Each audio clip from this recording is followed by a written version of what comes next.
talk about Geno Smith and the Seattle Seahawks. Right now, the Seattle Seahawks are not in the best situation. They're second in the NFC West division. Just 3 weeks ago, this team led the division. So what happened? They went out there, they lost against the Green Bay Packers, and they lost today's matchup against the Minnesota Vikings. That's not how you're going to make the NFL playoffs. There is still a chance that they can go out there and make the playoffs, but it's going to be hard to do. They need the Los Angeles Rams to lose their next 2 games. And when I look at the Rams' schedule, they face the Arizona Cardinals. That could be a tough matchup, and then they face the Seattle Seahawks. All the Seahawks have to do in that case, win your next game and take care of business against the Los Angeles Rams. When I look at the Seahawks right now, this has been one of the most inconsistent teams in the NFL. 1 week, they look like world beaters. The next week, they take a major step back. I understand that this is Coach McDonald's first year with the Seattle Seahawks, and I do believe that he's going to fix his defense long term. Hell, in the middle of this season, he's made this defense take a complete 180. They've had a top passing defense, and their rushing defense has looked elite since they made the trade to bring in Ernest Jones. It's the offense that is now hurting this team, and it's Geno Smith. 17 passing touchdowns to 16 interceptions. Geno Smith is a very good bridge quarterback. I'm a Geno Smith fan. I'm not going to come on here and say that he's a franchise quarterback.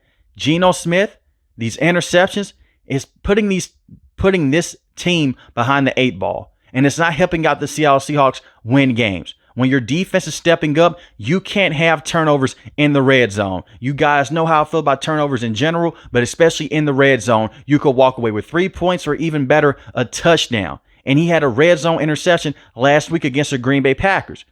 He's in top of the league in throwing interceptions in the red zone. You can't have that happen.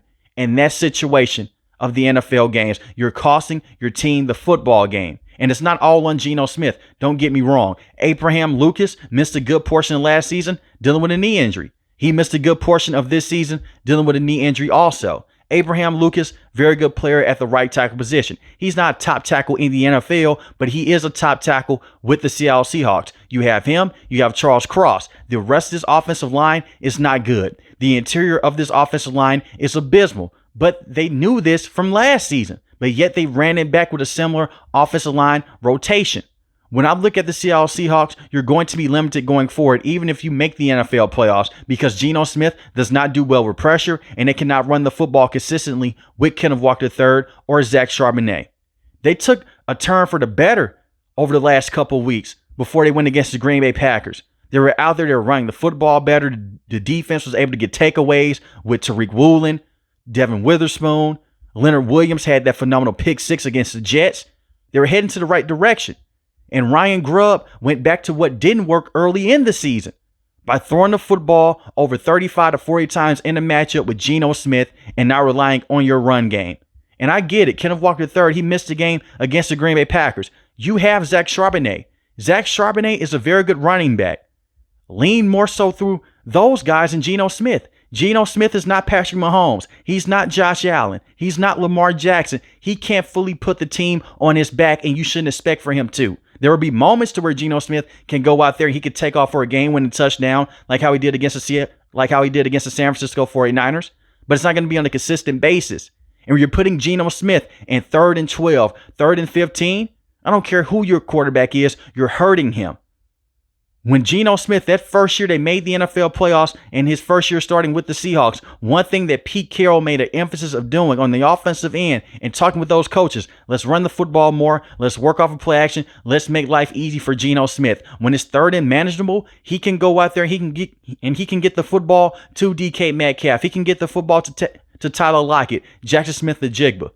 But when it's 3rd and 13 and you're trying to throw at the sticks, it's hard to do, especially when your offensive line is not good and when they're not 100% healthy.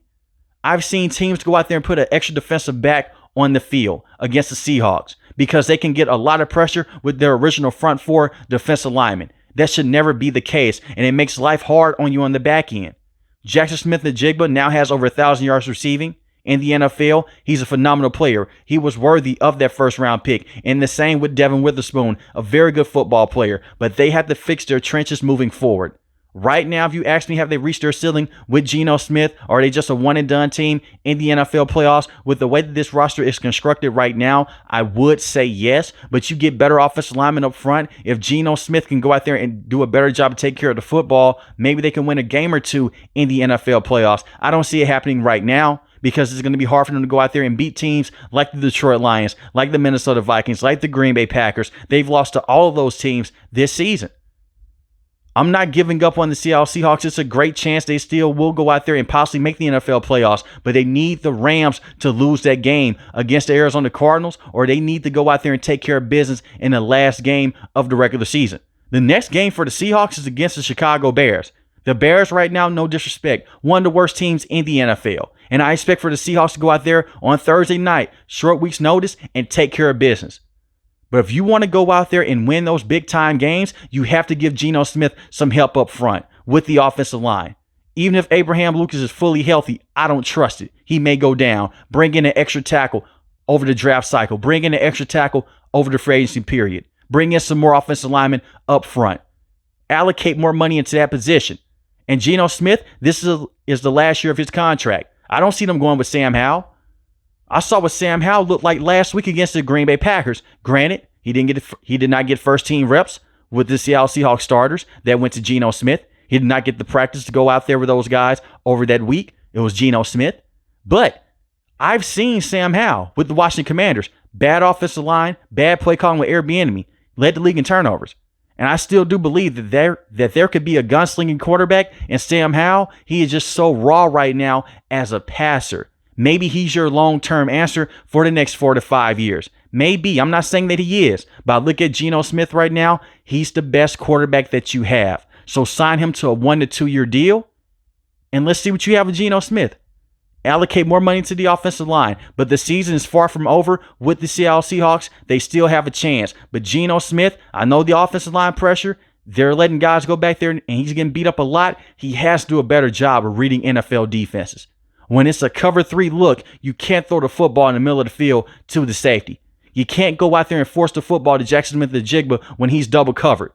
And the same with DK Metcalf. You have a lot of weapons at your disposal. You have to be a better quarterback. I'm not just trying to come in here and make a bunch of excuses for him. He has not played well this season compared to how he played last season. Hell, even last season, Geno Smith looked better with a bad offensive line, especially against the Dallas Cowboys.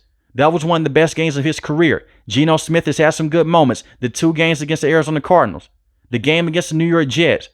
All Geno Smith has to do is slow down, take the check down, and don't turn the football over and take stupid sacks. That's it. But when I look at Ryan Grubb, he has to be a better offensive play caller. Everything can be true. The Seattle Seahawks have a bad offensive line. Yes, Geno Smith is not playing well. That's true. And Ryan Grubb right now, on most weeks, he's a very inconsistent offensive coordinator. All of those things can be true. I don't want to live into a reality and just come on this video and say, hey, it's all on the coaches, it's all on the offensive line. Everyone is to blame. Mike McDonald, he's doing his job. He's going out there, he's working on the defense, and he's a rookie head coach. This defense, I can't say enough good things about them over the last few weeks. It's only so much your defense can do when your quarterback is turning the football over 2 to 3 times a game. Or when your running back can't go out there and they can't rush for an extra yard when it's 4th and 1. So now you put more pressure on Geno Smith to throw the football in that situation. And in today's NFL, the more times you put the football in the air, you're giving the opposing defenses more chances to go out there and force you to make a big-time mistake. But before I let you guys go, when I look at this defense, Ernest Jones, bring him back next season. He's part of a reason why this defense is looking so good, especially against the run. Leonard Williams could be in the Defensive Player of the Year conversation with how awesome he's played in the last month. The secondary has looked better with Tariq Woolen, a top cornerback in the NFL. Devin Witherspoon is a madman to have on the opposite side of Tariq Woolen. Very good players at the cornerback position. When I look at the safety spot, you have Julian Love. Julian Love, this is back-to-back years. He has been the best cover safety with the Seahawks. He was a saving grace in that safety department last season when they had Quandre Diggs and Jamal Adams. He was the only guy that was consistent in that safety room and the only guy that was good, if we're being honest here. So the Seahawks, they have good defensive players. They just had to bring it in together. You have a very good defensive coach with a very good defensive mindset. But the Seahawks, they have to take care of business. No more going out there and throwing interceptions like how Geno Smith did against the Minnesota Vikings, because you can make the case and you can make the point those interceptions cost them the game in today's matchup. But let me know in the comment section below, how do you guys feel about Geno Smith and the Seattle Seahawks?